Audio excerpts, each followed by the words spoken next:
Hello, welcome to another thrilling episode of Tech Spurt Weekly, the weekly tech show equivalent of a floater in a swimming pool. You can try and get away, but no matter how fast you flounder, it's always terrifyingly close. And this week we ask, Nothing Phone 3, what's the crack with that, eh?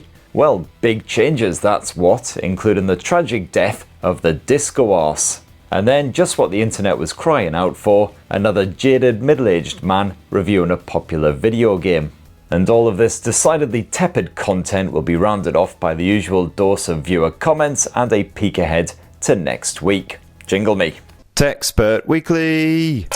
So Nothing Phone 3, what's the crack there, eh? Well, we now know for certain that it will be launching on July the 1st, which, me, that's now less than a month away. I guess it's true what they say, time flies when you're permanently whiskey drunk. And while last year's Nothing Phone 2 cost around 600 quid, the price of the Nothing Phone 3 will apparently be leaping well over that to around 800 quid here in Blighty. So yeah, it's gone up a good couple of hundred quid in just 2 years, launching it into proper full-on flagship territory. And that means the Nothing Phone 3 will be competing directly with the likes of the OnePlus 13, which could get rather tasty indeed. One of the biggest leaks so far of Nothing's own creation is the apparent death of the Glyph disco lighting shenanigans around back, as first teased on popular shouty hate farm X. A highly controversial announcement for sure, in that it made a whole bunch of already angry frothing people slightly more angry and frothing. Apart from the ones who just went into a proper full-on teenage sulk. Who cares, it was rubbish anyway. Of course, this year's Nothing Phone 3A and 3A Pro both had the simplified Glyph setup slapped on their arse, but it appears that Call & Co have different ideas for the Nothing Phone 3 flagship. In fact, it looks like those glyphs will be replaced by a dot matrix system similar to what Asus has chucked on its ROG Phone Pro models, as basically confirmed by this here save the date email. It's not exactly subtle, that one. Even Jake Paul could probably figure that one out if you gave him a couple of days and occasionally poked him with a sharp stick. It seems like a fairly logical evolution really, because a dot matrix system could basically do the same job as that old Glyph light and shenanigans, alerting you to any notifications, counting down timers, etc., except actually using proper numbers and words and pictures instead of just flashing maniacally like a firefly off its tits on angel dust. And hey, if I can hack this thing to display some man meat on demand, then all the better for scaring old ladies on the bus. 40 years old, I am. Now you can also expect a dedicated AI button to be slapped on the side of the Nothing Phone 3, just like those 3A blowers, for quickly capturing anything you want to remember, or doing other bonus AI bits that Nothing will no doubt have chucked onto this thing to take full advantage of the upgraded chipset. And that's right, with the all-new super high price for the Nothing Phone 3, that basically means Nothing should not be pissing about in any way when it comes to the specs. So while previous Nothing flagship phones have made do with a simple mid-range chipset, the Nothing Phone 3 should come packing one of the beefiest Snapdragons around. If not actually that Billy Big Bollocks effort the 8 Elite, then certainly the still pretty capable 8S Gen 4, which was also stuffed inside of the recent iQOO Neo 10. And the 8S Gen 4 has more than enough swagger to handle all of the latest games like Wuthering Waves on maxed out settings, although don't expect those titles to run quite as smoothly as they do on 8 Elite blowers. And that iQOO phone did tend to get a wee bit toasty when gaming for any amount of time, really, or getting involved with a bit of Android Auto and other more demanding tasks. So here's hoping that Nothing has stuffed some decent cooling tech into the Phone 3. Meanwhile, other Nothing Phone 3 leaks and rumours point to a 5000 mAh battery, which is a slight upgrade over the Nothing Phone 2 and, kind of the smallest capacity you would expect from a flagship phone in 2025, or at least one that isn't trying to be thin enough to slice onions. You could also expect a completely fresh triple lens camera setup, including possibly a flippin' huge 1-inch sensor for the primary shooter, as well as a spooge-worthy telephoto snapper. And so far, kiddies, that's pretty much all we know, or all we think we know, about the new Nothing Phone 3. So, how are you feeling? On the call scale, are we talking happy call, depressed call, perhaps horny call? Well, definitely please let us know in the comments below. Now, what's the one thing that there is definitely not enough of on the internet right now? And no, definitely not your mum's bukkake videos. So many of them have filled up 24 hard drives. No, I'm talking about old grumpy dudes reviewing video games, and that's what I'll be doing in this week's Uncle Spurt's Wee One.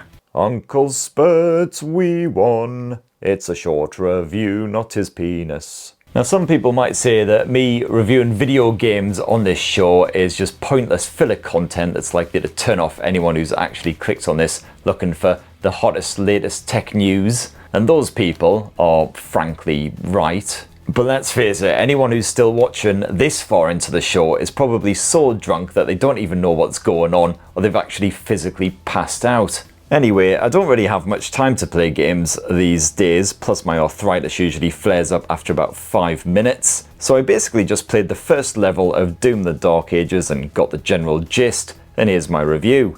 Now first up, it starts with an actual proper cutscene, which is so f***ing incoherent, it feels like a David Lynch movie edited by a hyperactive toddler. 1 minute it's all Game of Thrones, and the next it's bloody Mass Effect. Except instead of trying to get in the pants of some hot alien, I'm having to listen to the alien equivalent of Johnny Vegas with distractingly shiny golden tits. Remember when Doom cutscenes were basically just a single page of text that said, look, there's a big off portal, there's demon things coming through it, go kill the out of them. That was better. Anyway, after mashing the skip button, you're eventually into the game, and you get to run about 10 steps before the first tutorial kicks in, grinding everything to an immediate halt. I mean, when does Doom need a tutorial? It's not exactly quantum mechanics, is it? If something is alive, make it not alive, and repeat until you find the exit.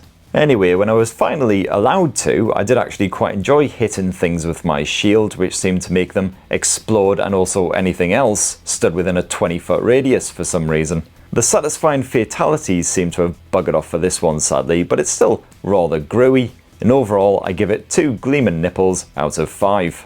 So that's my first and probably my last attempt at reviewing a video game. Let me know if you thought it wasn't absolutely god-awful, and maybe I'll try and spend 5 minutes playing another popular modern video game next week. And now it's time for the part of the show that's got me hovering somewhere between depressed call and horny call. It's viewer comments. Viewer comments. It never just goes away. Alright, let's commence this week with user BS9UC7NZ4R, who says, Spurt speak English, lol. I mean, I am trying, I honestly am. Sadly, it would probably be easier to teach an elephant to play the piano than it would to school me on how to enunciate. Perfect Imperfection says, Uncle Spurt has given me a nasty idea. Oh dear.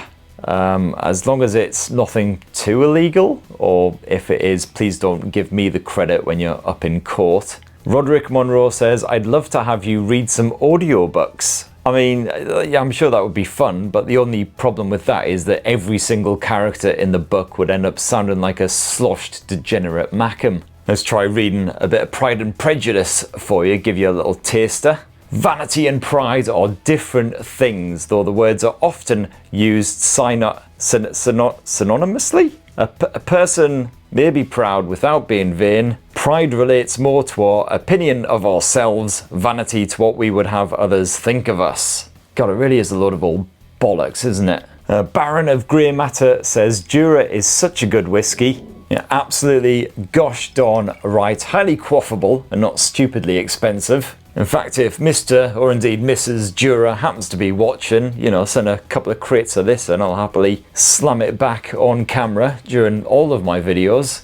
Bonus Baby 801 says, the clap? No, Uncle Spurt, that would be venereal, not viral. Ah yes, the clap, one of the many topics of last week's Tech Spurt Weekly, and yeah, hat tip to you, Bonus Baby 801, you clearly are more knowledgeable when it comes to cockrot than I. Oh, Mox Think Tank has apparently given me €5 for the orphan kidney joke. Nice one, cheers Mox Think Tank. Clearly I have to make more gags about murdering orphans. And oh yes, so the actual topic of the previous episode wasn't gonorrhea or any kind of trouserial trouble. It was actually Sony's Xperia 1 Mark 7, one of the most expensive smartphones ever to launch. Wee bit of correspondence on that one. So for instance, Captain Coke Can says, all 3 people who buy new Sony phones on purpose will be delighted. Jason C says, Sony Xperia, an arm, a leg and 1 kidney. Yeah, after your 2nd upgrade, you're pretty much f***ed there, aren't you? The default user says it costs 2,000 freedom papers, too expensive. Dr. Dupe says, utterly absurd that I have to consider paying out 1,400 quid just to get a non-potato phone to come with 2 essentials for me, a headphone jack and expandable storage. To which Mr. Kingpin has rather wisely bigged up gaming smartphones. He says, I don't game on mobile, but I have a Red Magic that's powerful and it has a headphone jack. Although no expandable storage, I don't think. Yeah, Red Magics are solid value, well worth considering if you want great battery life and performance without absolutely breaking the bank on a top-end flagship, as long as you don't mind quite a chunky handset with a fairly cat camera.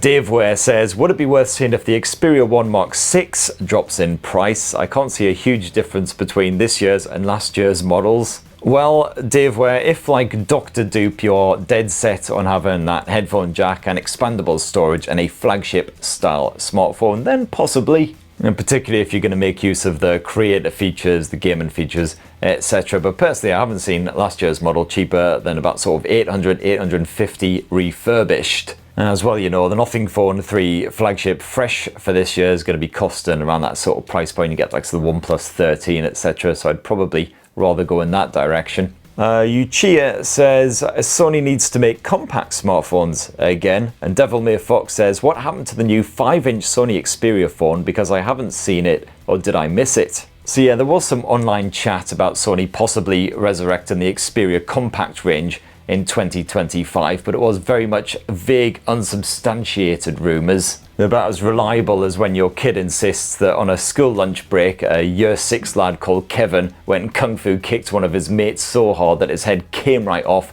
flew across the playground and headbutted one of the dinner ladies. If anything, Sony is streamlining its Xperia output, not adding more models into the mix. So for instance, last year we didn't get an Xperia 5, which is a real shame because I prefer the slightly more compact 6-inch version of the flagship. So it's unlikely we're going to get an Xperia 5 this year either. Bugger all sign of an Xperia 10 sort of mid-range smartphone as well, although there are rumours that that might be launching towards the end of the year, so we'll see.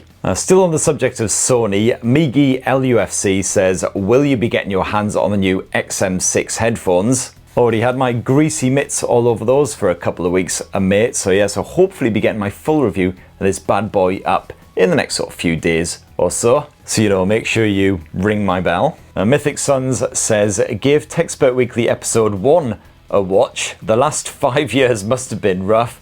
In the past, you sounded energetic and giddy as apparently. See, this is one of the many reasons I never watch my old videos, especially not those from years ago, because I'm basically the YouTube tech equivalent of Steven Seagal. I used to be all like, wah, wah, wah, and now I'm like, Gangster NGU says, your vids are decent. Cheers, bud. Oh, thanks, man. That's a nice comment. You know what? I'm going to end on that comment, so I go into the weekend actually feeling like a bit of a winner rather than a sad old sack of arse drippings. So big thank you to everyone who commented in the previous episode. Please do slap your comments down in the comments bit below. You know the drill by now, boy howdy. And we'll get through as many of those as possible next week. And beginning next week. Next week, what the f is next week? So next week, well, it's the usual bollocks, really, isn't it? Sorry, I absolutely need to recapture some of that raw TechSpurt Weekly episode 1 energy. So next week, the usual bollocks, hooray! I have reviews of hopefully these bloody things. Finally, I think I've got a Redmi tablet that needs reviewing. And of course, naturally, a fresh new Motorola smartphone, because it wouldn't be a week without more Motorola shenanigans. So yes, please do subscribe and ding that notifications bell if you haven't done already, so you don't miss out on all that hot stuff. And more importantly, have yourselves an absolutely friggin' fantastic week. I don't know what the f happened to my voice there. Just have a cracking weekend. I'll see you on the other side. Cheers, everyone. Love you.